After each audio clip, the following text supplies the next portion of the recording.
أعوذ بالله من الشيطان الرجيم بسم الله الرحمن الرحيم رب اشرح لي صدري ويسر لي أمري واحلل عقدة من لساني يفقهوا قولي۔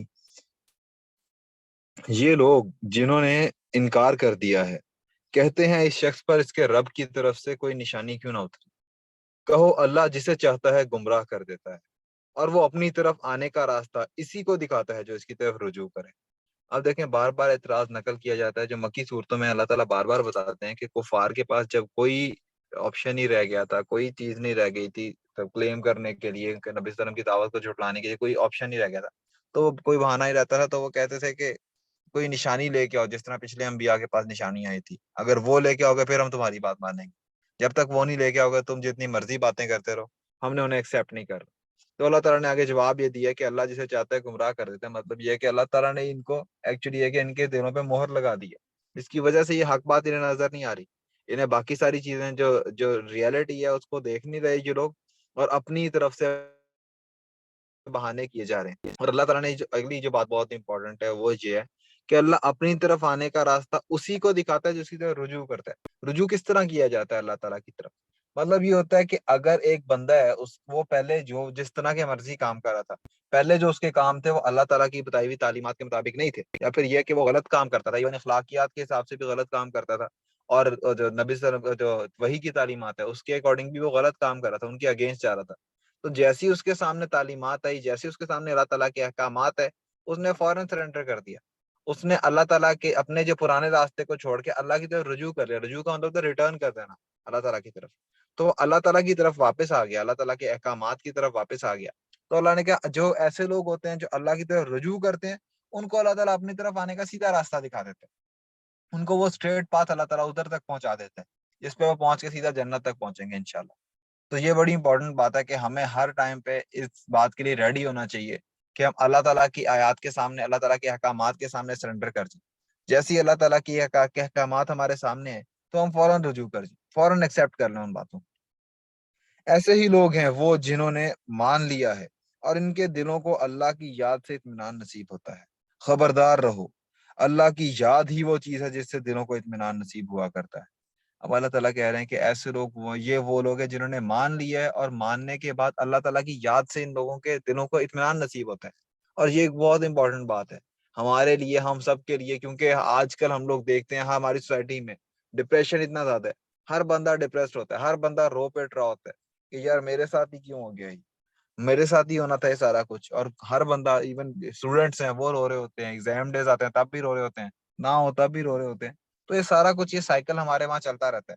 تو ہمیں اس چیز کو دیکھنا چاہیے کہ اللہ تعالیٰ نے ہمیں کتنی اچھی پرسکرپشن دے دی ہے ان ساری چیزوں سے بچنے کے لیے، کہ اللہ کی یاد سے دلوں کو اطمینان آتا ہے۔ اور اس کی ریزن کیا ہے، اگر اس کے پیچھے فلسفی کیا ہے، کہ جب ایک بندہ اللہ تعالیٰ کو یاد رکھتا ہے نا تو اس کے مائنڈ میں یہ کانسیپٹ رہتا ہے کہ یار یہ دنیا امتحان کا ہے۔ اللہ تعالیٰ نے یہ چیزیں ایکسپلین کیا نا، اللہ تعالیٰ کو جب اس کا فوکس رہتا ہے تو اسے پتہ چلتا ہے کہ یار اس دنیا میں کرنے کیا آیا تھا، اس دنیا میں آنے کا اصل پرپس کیا تھا، اور اصل میں یہ دنیا ایک امتحان کا ہے۔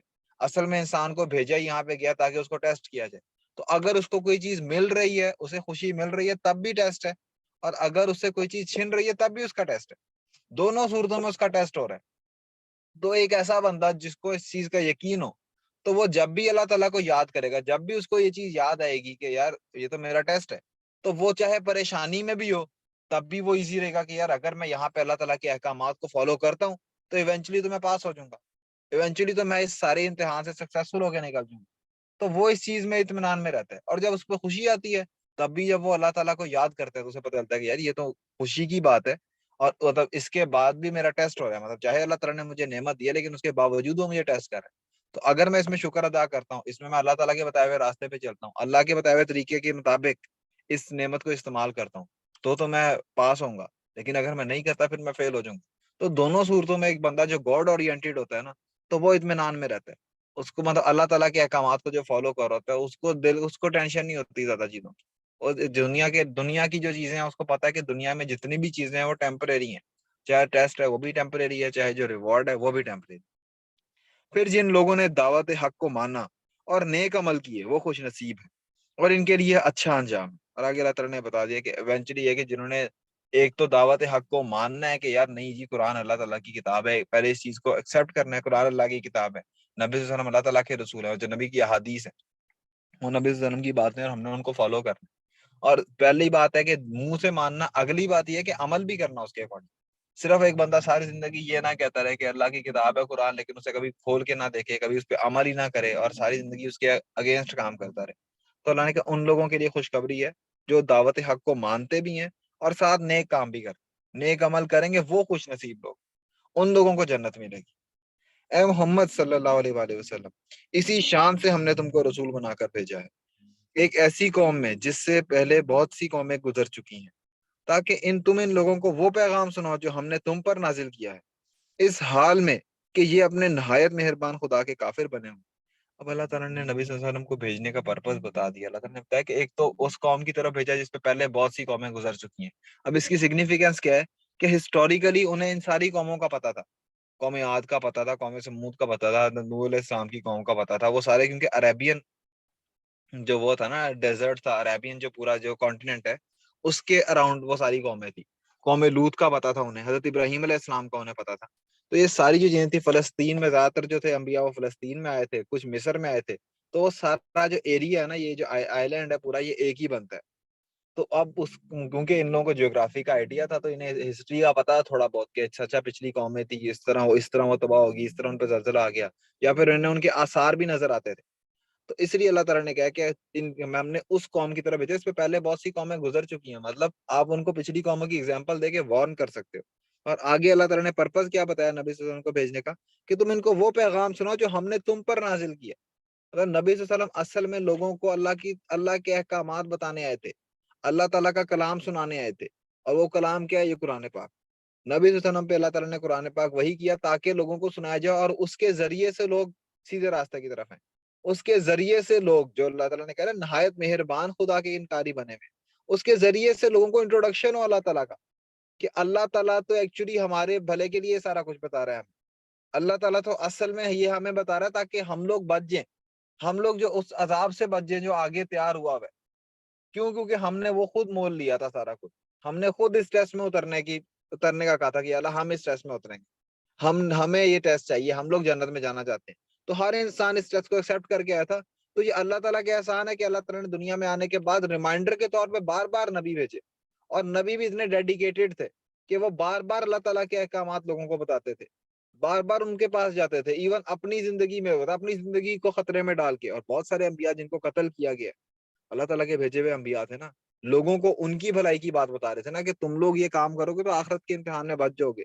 تو یہ اللہ تعالیٰ نے احسان کیا انسانیت کے اوپر کہ اللہ تعالیٰ نے انبیاء بھیجے اور اتنے ڈیڈیکیٹڈ لوگ بھیجے جنہوں نے اپنی ڈیوٹی پوری طرح پرفارم کی۔ لیکن یہ انسانیت کا اپنا لاس ہے، انسانوں کا لاس ہے کہ اکثریت نے انبیاء کی بات نہیں مانی۔ اور یہ صرف اس ٹائم کے لوگوں کے لیے نہیں کہ جب فزیکلی انبیاء موجود تھے، آج بھی جب نبی صلی اللہ علیہ وسلم کی تعلیمات موجود ہیں، اللہ تعالیٰ کے احکامات ہمارے سامنے موجود ہیں، آیات ہمارے سامنے موجود ہیں، تو ہم بھی اسی کیٹیگری میں فال کریں گے اگر ہم اللہ تعالیٰ کی آیات کو جھٹلا دیتے ہیں۔ ہم بھی اپنے نہایت مہربان خدا کو جھٹلا رہے ہوں گے، اس کا کفر کر رہے ہوں گے۔ کیوں؟ کیونکہ اس نے تو ہمیں بتا دیا کہ تم لوگوں نے اگر آخرت میں بچنا ہے، تم لوگوں نے اگر قیامت میں جہنم کے عذاب سے بچنا ہے اور جنت میں جانا ہے، تو تم نے یہ بات آپٹ کرنا ہے، تم نے اس طریقے پہ چلنا ہے، تم نے اس طرح کے کام کرنے۔ تو اللہ تعالیٰ نے ہمیں سارا کچھ کھول کھول کے بتا دیا۔ تو یہ اللہ تعالیٰ کی مہربانی ہے ہمارے اوپر، لیکن ہمیں دیکھنا چاہیے کہ ہم کہیں ان بد نصیب لوگوں میں شامل نہ ہو جائے جو شروع سے اللہ تعالیٰ کی بات نہیں مانتے تھے، جو ہسٹری میں پہلے بھی گزر چکے ہیں، اور اب بھی ہم لوگ ان لوگوں میں شامل نہ ہو جائیں۔ ان سے کہو کہ وہی میرا رب ہے، اس کے سوا کوئی معبود نہیں، اسی پر میں نے بھروسہ کیا، اور وہی میرا ملجا و مآب ہے، مطلب وہی ہے جس کی طرف میں نے لوٹ کے جانا۔ اور کیا ہو جاتا اگر کوئی ایسا قرآن اتار دیا جاتا جس کے زور سے پہاڑ چلنے لگتے، یا زمین شک ہو جاتی، یا مردے قبروں سے نکل کر بولنے لگتے؟ بلکہ سارا اختیار ہی اللہ کے ہاتھ میں ہے۔ تو اب اللہ تعالیٰ نے بتا دیا کہ اللہ کے لیے یہ ایسا قرآن نازل کرنا کوئی مشکل کام نہیں تھا جس سے سارے معجزات ہو جاتے، لیکن یہ پرپس نہیں تھا قرآن کا۔ اللہ تعالیٰ نے اس لیے نہیں بھیجا تھا کہ نبی صلی اللہ علیہ وسلم کو کہ وہ اس طرح کے سارے معجزات کر کے دکھائیں، وہ یہ پرپس نہیں تھا۔ اللہ تعالیٰ نے بتایا، اللہ تعالیٰ نے جو قرآن کا جو معجزہ ہے، لیٹ سپوز اگر اس دور میں ایسا ہوتا، ایسی کتاب آ جاتی، سپوزٹلی اگر ہم بات کریں نا، اس دور میں اگر ایسی کتاب آ جاتی جس کے تھرو یہ سارے معجزات ہو رہے ہوتے، جس طرح حضرت عیسیٰ علیہ السلام کا معجزہ تھا نا کہ وہ مردوں کو زندہ کر دیتے تھے، تو وہ سارا کچھ اگر نبی صلی اللہ علیہ وسلم بھی کر کے دکھا دیتے تو اس ٹائم تک تو ٹھیک تھا. لیکن آج کے دور میں کیا چیزیں ایکسپٹ کرتا کوئی؟ جس طرح آج حضرت عیسیٰ علیہ السلام جو مردوں کو زندہ کرتے تھے, آپ کسی کو کوئی ویڈیو دکھا سکتے ہو اس چیز کی؟ نہیں دکھا سکتے. حضرت موسیٰ علیہ السلام کا جو عصا ہے, ہم کسی کو دکھا سکتے ہیں کہ دیکھو یہ عصا ہے, یہ اژدہا بن جائے گا؟ نہیں. وہ معجزات اپنے ٹائم کے ساتھ ختم ہو گئے. لیکن جو قرآن جو اللہ تعالیٰ نے نازل کیا ہے وہ ایسا معجزہ ہے کہ آج کے دور میں بھی آپ کسی سائنٹسٹ کو جا کے قرآن دکھاتے ہو نا, کسی ایسے بندے کو جا کے قرآن دکھاتے ہو نا جو کہ سچ بولتا ہے, اور اس کو جا کے دکھاتے ہو کہ یار یہ دیکھو یہ کتاب ہے 1400 سال پہلے آئی تھی, اور جن سائنٹیفک فیکٹس پہ یہ بات کرتی ہے وہ آج بھی جا کے غلط پروو نہیں ہو سکے, تو وہ حیران ہوتا ہے کہ یار ایسا کیسے پاسبل. کوئی بھی سائنس والا بندہ اس بات کو مان ہی نہیں سکتا. کیوں؟ کیونکہ سائنس میں ہمارے سامنے اتنی ایگزامپل موجود ہیں. نیوٹن کو مطلب one of the greatest scientist مانا جاتا ہے. نیوٹن کو مانا جاتا ہے کہ یار یہ سب سے زیادہ مطلب ٹاپ کا سائنٹسٹ تھا. لیکن کیا ہوا کہ نیوٹن کے جو لاس تھے وہ بھی کافی سارے غلط نکل آئے. تو مطلب جب ایک, اور حالانکہ وہ 400 سال پہلے کی بات ہے, صرف آئی تھنک 16 سینچری 17 سینچری کی بات ہے جب نیوٹن نے لا آف گریویٹیشن دیا تھا. لا آف گریویٹیشن تو اس کا غلط ثابت ہو گیا, جو اس نے فارمولا دیا تھا وہ غلط ثابت ہو گیا, اور جو اس کے علاوہ اس نے اسپیڈ آف ساؤنڈ کیلکولیٹ کی تھی وہ بھی غلط ثابت ہوگی. تو یہ سارا کچھ مطلب ایون جو سب سے زیادہ ٹاپ کا سائنٹسٹ بھی تھا نا, اس کی بھی جو ڈسکوریز تھی, اس کی بھی جو مطلب انوینشن تھی, جو چیزیں وہ بتاتا تھا, جو لاز وہ بتا کے گیا, وہ غلط نکلا ہے بعد میں جا کے. تو ایسا کیسے پاسبل ہے کہ جب جہاں 400 سال پرانی سائنس اور اس بندے کی سائنس جو ٹاپ کا بندہ مانا جاتا ہے اس کی سائنس زیرو ہو گئی ہے بعد 400 سال بعد, تو ایسا کیسے پاسبل ہے کہ 1400 سال پہلے ایک کتاب آئی ہے ایک ایسے بندے کے اوپر آئی ہے جس نے بظاہر دنیاوی تعلیم نہیں حاصل کی, جو ایک صحرا میں رہتا تھا, کوئی سائنٹسٹ نہیں تھا, وہ اس کے اوپر نازل ہوئی ہے, اور آج کے دور میں بھی اس کی کوئی بات غلط ثابت نہیں ہو سکتی. تو یہ کتنا بڑا معجزہ ہے کہ فزیکلی ایک امپاسبل چیز ہے, فزیکلی اس کو ریپروڈیوس کرنا پاسبل نہیں ہے.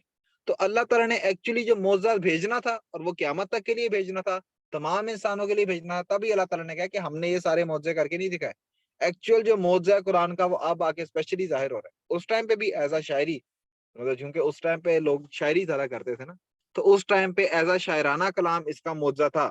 جو مشرکین تھے انہوں نے اپنے کلام پھاڑ دیے تھے, حالانکہ وہ ٹاپ میں مطلب ٹاپ کے شاعر تھے وہ سب لوگ, لیکن انہوں نے اپنے کلام پھاڑ دیے. انہوں نے کہا یہ ہم اس طرح کے کلام ہم پروڈیوس نہیں کر سکتے, یہ جس ٹون میں بات کرتا ہے اس ٹون میں ہم بات نہیں کر سکتے, ہماری شاعری اس لیول کی نہیں ہے. تو انہوں نے اپنے کلام پھاڑ دیے, بڑے بڑے شعراء.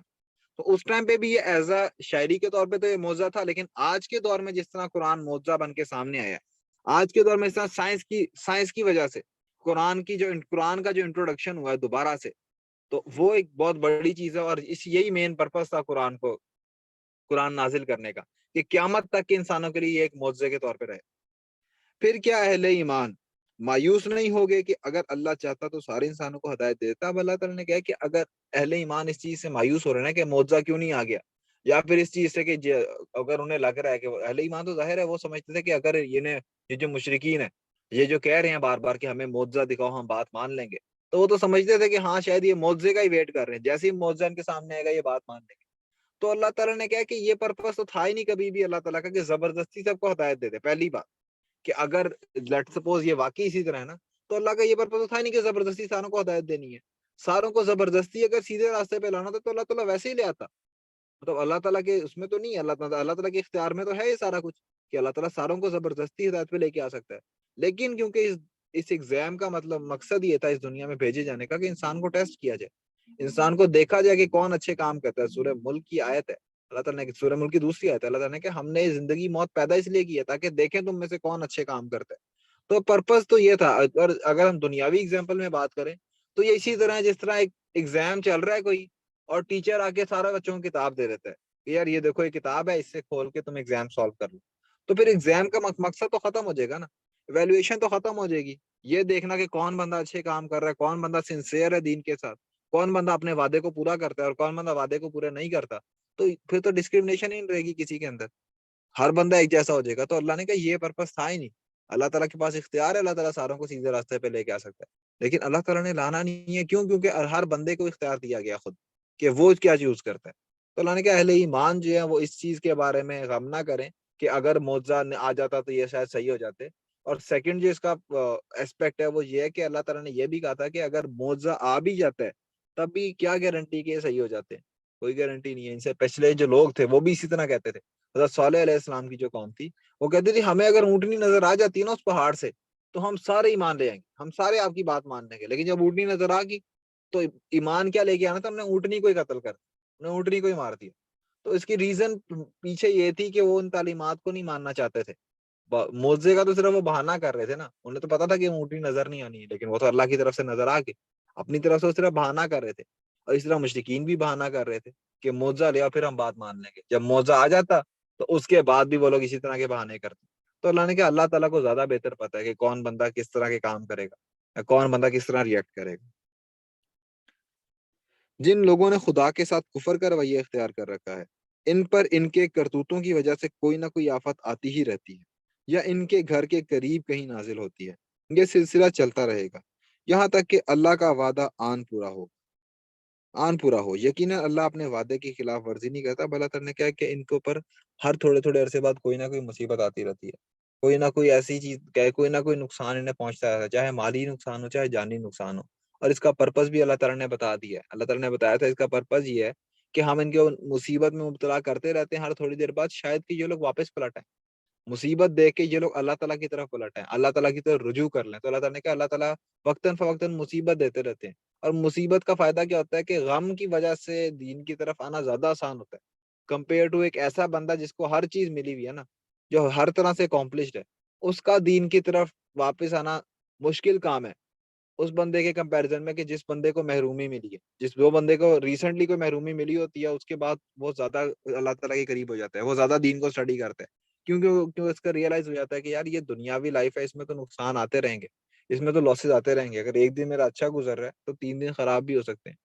تو میں کیوں ایسی امپرفیکٹ لائف کے لیے اپنی ساری زندگی تباہ کر ایک ایسی لائف کے لیے جو کہ جس میں پرفیکشن ہے نہیں, جس میں کبھی نہ کسی ٹائم پہ مصیبت آتے رہنا ہے. اگر میں لیٹ سپوز اگر ایک بندہ سمجھتا ہے کہ یار میں اگر پیسے کما لوں گا تو میرے مسئلے سالو ہو جائیں گے, تو اس کو ایک چیز ریئلائز ہونی چاہیے کہ اگر وہ پیسے کما بھی لے گا تو اس کے بعد جو پیرنٹس کی ڈیتھ ہے وہ تو سامنے ہی ہے, جو اس کے گھر والوں کی ڈیتھ ہے, اس کے بہن بھائیوں کی ڈیتھ ہے, وہ تو سر پہ کھڑی ہے. اور سب سے بڑی بات جو اس کی اپنی ڈیتھ ہے وہ بھی سر پہ کھڑی ہے. تو پرفیکشن تو اچیو نہیں ہو سکتی. آپ جس چیز کو بندہ ڈھونڈ رہا ہوتا ہے, ہم لوگ بھی یہی ہوتا ہے نا, ہمارے ڈاکٹری میں بھی یہی بتایا جاتا ہے اب کہ یار ڈاکٹر بن جاؤ گے اس کے بعد آسانی ہے, اس کے بعد آپ کو سیٹسفیکشن مل جائے گی. نہیں ملتی. آپ ہمارے کنسلٹنٹس ہوتے ہیں وہ بھی سیٹسفائڈ نہیں ہوتے, وہ بھی یہ ہوتا ہے ٹینشن میں ہوتے ہیں, وہ بھی ڈپریسڈ ہوتے ہیں. اور وہ جو ٹاپ کے جو لوگ ہوتے ہیں, مطلب جس سینس میں کہ ان کا پرائیویٹ بھی بہت اچھا چل رہا ہوتا ہے, ان کی جاب بہت اچھی ہوتی ہے اور بظاہر پیسہ ان کے پاس بہت زیادہ ہوتا ہے, پھر بھی وہ ڈپریسڈ ہوتے ہیں. تو اب یہ چیز ریئلائز کر لینی چاہیے انسان کو کہ ڈپریشن کا مطلب سیٹسفیکشن کا, اس دنیا میں سیٹسفائڈ ہونا بہت مشکل کام ہے. اس دنیا میں ہر چیز پرفیکٹ مل جانا بہت مشکل کام ہے. اس دنیا میں اللہ تعالیٰ نے ٹیسٹ کرتے رہنا, اللہ تعالیٰ نے مصیبتیں بھیجتے رہنا انسان کے اوپر تاکہ اس کو ٹیسٹ کیا جائے. اور ایکچوئل اس کا پرپز یہ ہے کہ تاکہ انسان اللہ تعالیٰ کی طرف رجوع کر. تم سے پہلے بھی بہت سے رسولوں کا مذاق اڑایا جا چکا ہے, مگر میں نے ہمیشہ منکرین کو ڈھیل دی اور آخر کار ان کو پکڑ لیا. پھر دیکھ لو میری سزا کیسی سخت تھی. اب اللہ تعالیٰ نے اس بات کو بھی ایڈریس کیا کہ وہ اگر کسی مسلمان کو, کسی مومن کو یہ تھا کہ ابھی تک انہیں ڈھیل کیوں دی گئی ہے, ابھی تک کیوں ان لوگوں کو چھوڑا جا رہا ہے, کیوں یہ ظلم کر رہے ہیں اور ان کو زمین میں چلنے پھرنے دیا جا رہا ہے. تو اللہ تعالیٰ نے کہ اللہ تعالیٰ کا یہی شروع سے سنت رہی ہے کہ اللہ تعالیٰ پہلے ڈھیل دیتا ہے انہیں, اس کے بعد ان کو پکڑ لیتا ہے. پہلے ان کو موقع دیتا ہے شاید کہ کوئی بندہ واپس آ جائے, اور ڈھیل دینے کا دوسرا مقصد دیتا ہے کہ یہ بس اب یہ جو دنیا کی زندگی میں جو ان کی انجوائمنٹ نا تھوڑی بہت وہ یہ کر لیں, کیونکہ قیامت والے دن میں سے ان کا کوئی حصہ نہیں ہے, آخرت میں ان کا کوئی حصہ نہیں ہے. تو اللہ تعالیٰ دنیا میں انہیں ڈھیل دیتا ہے, اس کے بعد انہیں پکڑ لیتا ہے. اس طرح مشرکین کو اللہ تعالیٰ نے غزوہ بدر میں پکڑ لیا دنیا میں ڈھیل دینے کے بعد. پھر کیا وہ جو ایک ایک متنفس کی کمائی پر نظر رکھتا ہے, لوگوں نے اس کے کچھ شریک ٹھہرا رکھے. اب اللہ تعالیٰ نے کہا وہ ہستی جس کو ہر چیز کا نالج ہے. دیکھیں اس صورت میں بار بار اللہ تعالیٰ نے اس چیز کو کلیم کیا ہے کہ اللہ تعالیٰ کے پاس ہر چیز کا نالج ہے. اللہ تعالیٰ کے نالج سے آپ کسی چیز کو کمپیئر نہیں کر سکتے. اللہ تعالیٰ کی ایبلٹیز کے ساتھ, کریشن کے ساتھ آپ کسی کی کریشن کو کمپلیٹ نہیں کر سکتے. بار بار اللہ تعالیٰ نے کہا کہ ان کے شریکوں نے بھی کچھ پیدا کیا زمین آسمان میں, انہوں نے بھی کوئی چیز بنائی ہے. اگر نہیں بنائی تو پھر کیوں یہ شریک کر رہے ہیں, پھر کیوں یہ ان کے بتائے ہوئے راستے پہ چل رہے ہیں. صرف شرک یہ نہیں ہوتا کہ آپ کسی سے مدد مانگ رہے ہیں یا آپ کسی سے دعا کر رہے ہیں, اس کو دعا کے لیے پکار رہے ہیں. نہیں, آپ اگر اللہ تعالیٰ کا بتایا ہوا راستہ چھوڑ کے کسی اور بندے کے راستے پہ چل رہے ہیں, چاہے وہ کوئی عالم ہے, چاہے وہ کوئی مفتی ہے, چاہے وہ کوئی ایسا پولیٹیکل لیڈر ہے آپ کا, تو اگر آپ اس کے بتائے ہوئے راستے پہ چل رہے ہیں اور اللہ تعالیٰ کا بتایا ہوا کلیئر کٹ راستہ چھوڑ رہے ہیں, تو وہ بھی شرک کی کیٹیگری میں فال کرتا ہے. کیوں؟ کیونکہ آپ نے اللہ تعالیٰ کے احکامات کو چھوڑ دیا اس بندے کی بات ماننے کے لیے, اس کو راضی کرنے کے لیے. اور مشرکین کا یہی ہوتا تھا کہ وہ اپنے بتوں کو راضی اس لیے کرتے تھے کہ وہ کہتے تھے ایونچولی ہم اللہ تعالیٰ کو راضی کرنے کی کوشش کر رہے ہیں. تو یہ بھی ہم لوگوں کے تو ہم لوگ بھی یہی کر رہے ہوتے ہیں. ہم لوگ لوگوں کی بات مان رہے ہوتے ہیں, اپنے اسکالرس کی بات مان رہے ہوتے ہیں اس سینس میں کہ نہیں یار ایونچولی ہمارا گول یہ ہے کہ ہم نے اللہ تعالیٰ کو راضی کرنا. اور حالانکہ اللہ تعالیٰ ایک کلیئر کٹ احکامات کو پیچھے کر رہے ہوتے ہیں, نبی صلی اللہ علیہ وسلم کی کلیئر کٹ حدیث کو سائڈ پہ کر رہے ہوتے ہیں, اور ہم کہتے ہیں نہیں جی ہمارے مفتی صاحب نے فتویٰ دے دیا ہے. تو یہ بھی شرک کی کیٹیگری میں فال کر رہا ہوتا ہے کہ اگر آپ کسی بھی بندے کی بات مان رہے ہیں اللہ کی بات کو چھوڑ کے, اللہ کے رسول کی بات کو چھوڑ کے, تو وہ اسی کیٹیگری میں فال کرے گی. اور مشرکین بھی یہی کرتے تھے, بہانہ وہی کرتے تھے کہ ہم اللہ کو راضی کرنے کی کوشش کر رہے ہیں. نہیں, اللہ تعالیٰ نے ان کو اپوائنٹ کیا, حالانکہ اللہ نے اپوائنٹ نہیں کیا ہوا تھا. تو اللہ تعالیٰ نے تو بار بار سارا کچھ کھول کے قرآن میں واضح کر دیا. بس ہمیں کوشش کرنی چاہیے کہ ہم ان تعلیمات کو پہ غور کریں, ان کو اپنے اوپر اپلائی کریں. ذرا ان کے نام لو کہ وہ کون کون ہیں. کیا تم اللہ کو ایک نئی بات کی خبر دے رہے ہو جسے وہ اپنی زمین میں نہیں جانتا؟ تم لوگ بس یوں ہی جو منہ میں آتا ہے کہہ ڈالتے ہو. دیکھیں یہ بہت امپورٹنٹ آیات ہے, کس طرح اللہ تعالیٰ ان سے کوشچن کر رہے ہیں, اور اللہ تعالیٰ ایک جس طرح ہوتا ہے نا الزامی جواب, اللہ تعالیٰ کہہ رہے ہیں کہ تم اللہ تعالیٰ کو وہ بات بتا رہے ہو جس کا اللہ کو ہی نہیں پتا.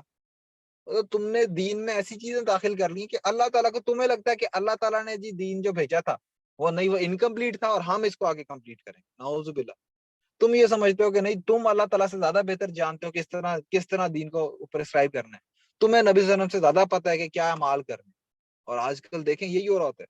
آج کل کیا کر رہے ہوتے ہیں زیادہ تر لوگ, کیا اپنی طرف سے بدعات جاری کی ہوئی, اپنی طرف سے عبادات شروع کی. اور بھائی نبی صلی اللہ علیہ وسلم نے جب نہیں بتائی یہ بات, تو آپ کو کس نے اختیار دے دیا کہ آپ اپنی مرضی سے ذکر اذکار نکال کے بیٹھے رہو, آپ اپنی مرضی سے نئے نئے دنوں کی باتیں بناتے رہو, نئے نئے طریقے نکالتے رہو. تو آپ اللہ تعالیٰ کو سکھانے کی کوشش کر رہے ہو کہ نہیں دین اس طرح نازل کرنا چاہیے تھا, آپ نے غلط نازل کیا. یا آپ نبی صلی اللہ علیہ وسلم کو بتانے کی کوشش کر رہے ہو کہ نہیں یہ اس طرح کرنا چاہیے تھا, آپ کو سمجھ نہیں, ہمیں زیادہ سمجھ آ گئی.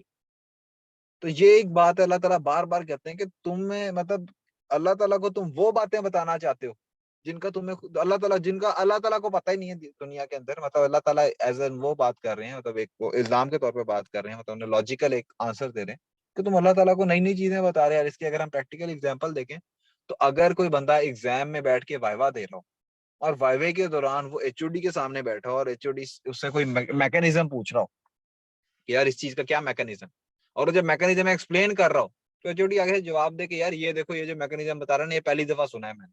تو اس ٹائم اس کی حالت کیا ہو جائے گی بندے کی جو وائوا دے رہا ہو, وہ خود ڈر جائے گا نا, ٹینشن میں آ جائے گا کہ یار یہ میں کیا کہہ رہا ہوں.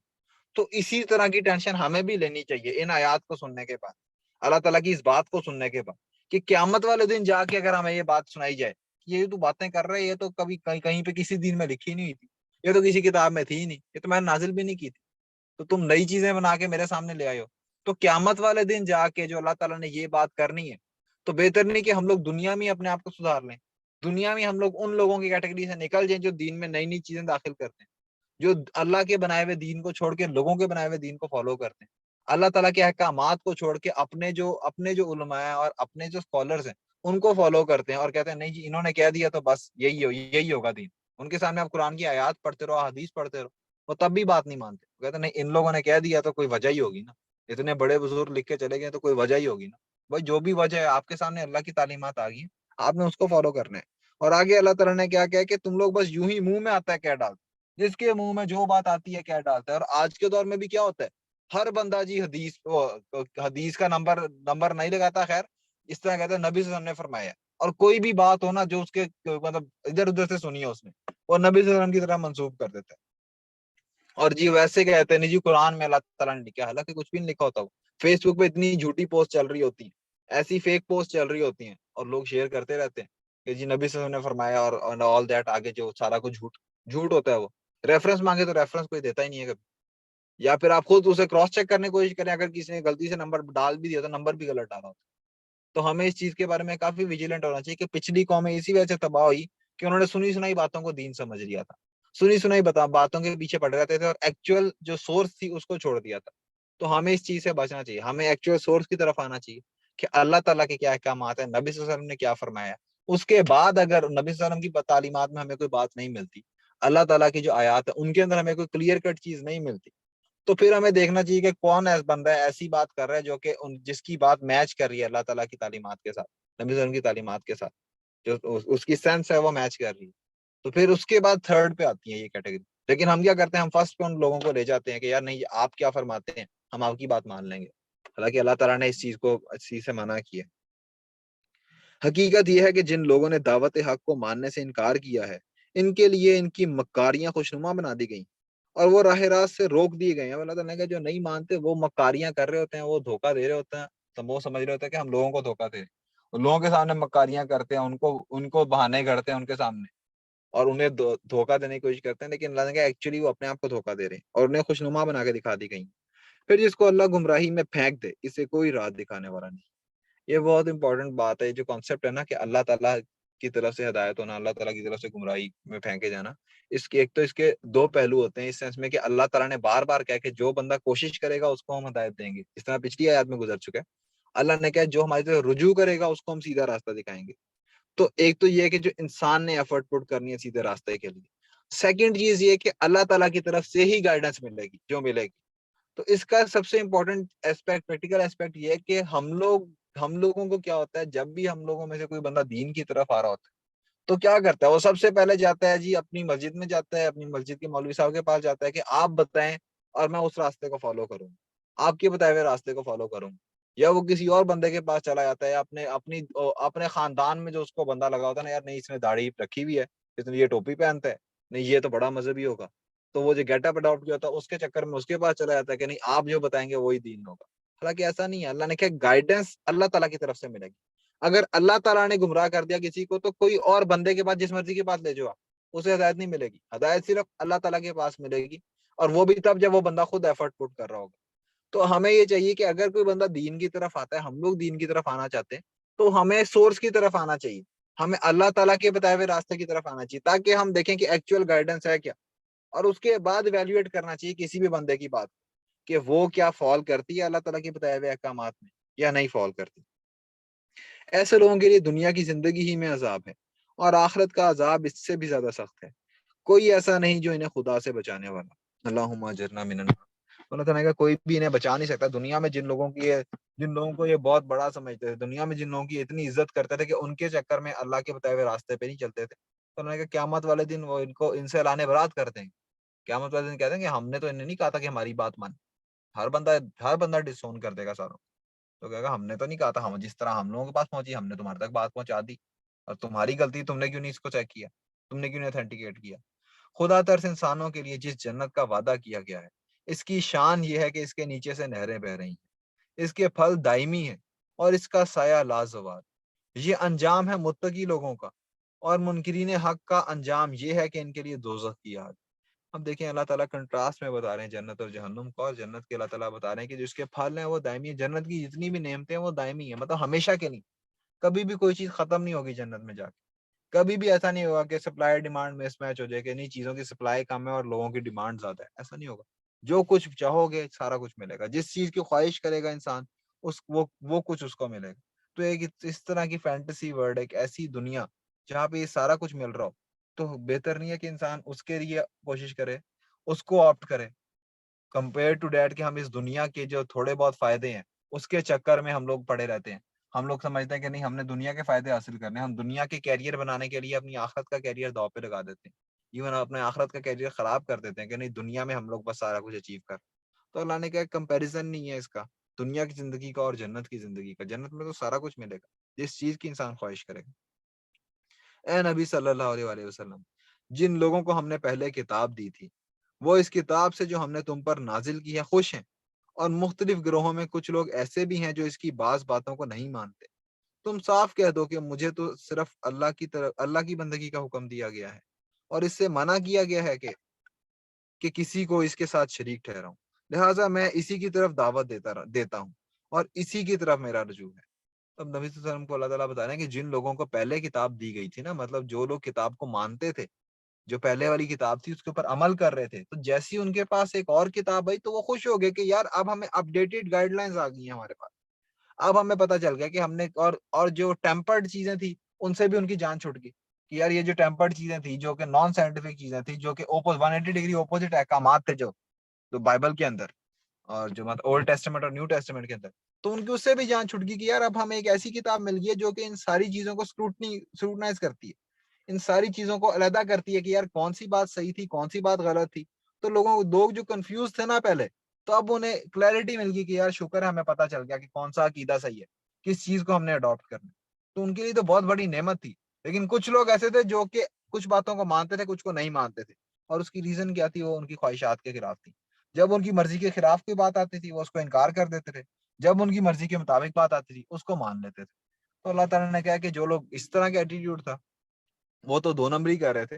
اور آگے اللہ تعالیٰ نے ان کو جواب نبی صلی اللہ علیہ وسلم کے تھرو جواب یہ دیا کہ نبی نے بتا دو کہ میرے پاس مجھے تو حکم یہ کہ میں نے اللہ کی بندگی کر, میں ایسا نہیں کہہ سکتا کہ کہیں پہ اپنی خواہشات کو فالو کرنا شروع کر دوں اور کہیں پہ میں اللہ تعالیٰ کی بات ماننا شروع کر دوں. میں نے ٹوٹل اوبیڈینس اللہ تعالیٰ کی کرنی ہے. اگر کوئی حکم اللہ تعالیٰ کا ایسا ہے جو کہ میری خواہشات کے اگینسٹ جا رہا ہے, جو کہ بظاہر مشکل لگ رہا ہے, میں نے اس کو بھی ماننا ہے, اور جو آسان حکم ہے اس کو بھی ماننا ہے. اور یہی ہم سے ڈیمانڈ ہے, تمام مسلمانوں سے, ہر ایک بندہ جو اسلام کا دعوے دار ہے اس سے ڈیمانڈ یہی ہوتی ہے کہ اللہ تعالیٰ کے سارے احکامات کو ماننا ہے. یہ نہیں کہہ سکتے کہ یار اس چیز میں تو اللہ ایکسپرٹ ہے, دوسرے میں مجھے زیادہ نالج ہے. نعوذ باللہ, ایسا تو کوئی بھی نہیں کہہ سکتا, کوئی بندہ منہ سے تو کبھی بھی نہیں کہتا, لیکن پریکٹیکلی یہی کر رہے ہوتے. پریکٹیکلی وہ کہہ رہے تھے نہیں جی آپ کو نہیں پتا, آپ دین کی بات کسی کو کرو, کہتے نہیں یار آپ کو نہیں پتا, آج کے دور میں تو ایسا ہو ہی نہیں سکتا. آج کے دور میں تو بڑا امپریکٹیکل. کسی بندے سے کہو اپنی اپیرنس چینج کرنی ہے دین کے مطابق, کسی مرد سے کہہ دو نہیں آپ نے داڑھی رکھنی ہے, کہتے نہیں یار آج کے دور میں تو نہیں, آج کے دور میں تو نہیں پاسبل, آج کے تو فیشن میں نہیں فٹ ان بیٹھتے. اور کسی عورت سے کہہ دو کہ آپ نے حجاب کرنا ہے, تو کہ نہیں یار میں تو مس فٹ ہو جاؤں گی سوسائٹی کے اندر. تو یہ ساری چیزیں, یہ ساری جو باتیں اس سے اوائڈ کرنا چاہیے. اللہ تعالیٰ کی ٹوٹل اوبیڈینس اختیار کرنی چاہیے. اور اس سے منع کیا گیا کسی اور کو اس کے ساتھ شریک ٹھہراؤں, شریک اس سینس میں کہ میں کسی اور کے احکامات کو مان لوں, ایون اپنے نفس کو بھی شریک نہ کروں. لہٰذا میں اسی کی طرف دعوت دیتا ہوں اور اسی کی طرف میرا رجوع ہے. اور اللہ تعالیٰ نبی صلی اللہ علیہ وسلم نے کہا دیا کہ میں دعوت بھی انہیں کی اللہ تعالیٰ کی طرف دیتا ہوں اور میں خود بھی اللہ تعالیٰ کی طرف رجوع کرتا ہوں. خود بھی جو میرے سارے اعمال ہیں میں الگ رجوع کرتا ہوں, اللہ تعالیٰ کے بتائے ہوئے جو احکامات ہیں ان کو فالو کرنے کی کوشش کرتا ہوں. تو بس یہیں پہ کنکلوڈ کرتے ہیں آج کے لیکچر کو. اللہ تعالیٰ سے دعا ہے جو کچھ ہم نے پڑھا ہے اللہ تعالیٰ ہمیں اس پہ عمل کرنے کی توفیق دے. اللہ تعالیٰ ہمیں قرآن کو سمجھنے کی, اس پہ عمل کرنے کی, اسے آگے پہنچانے کی توفیق دے. کسی کا کوئی کوشچن ہو تو وہ پوچھ سکتے ہیں. سبحانک اللہم و بحمدک, اشہد ان لا الہ الا انت, استغفرک و اتوب الیک, وما علینا الا البلاغ المبین. جزاکم اللہ خیرا.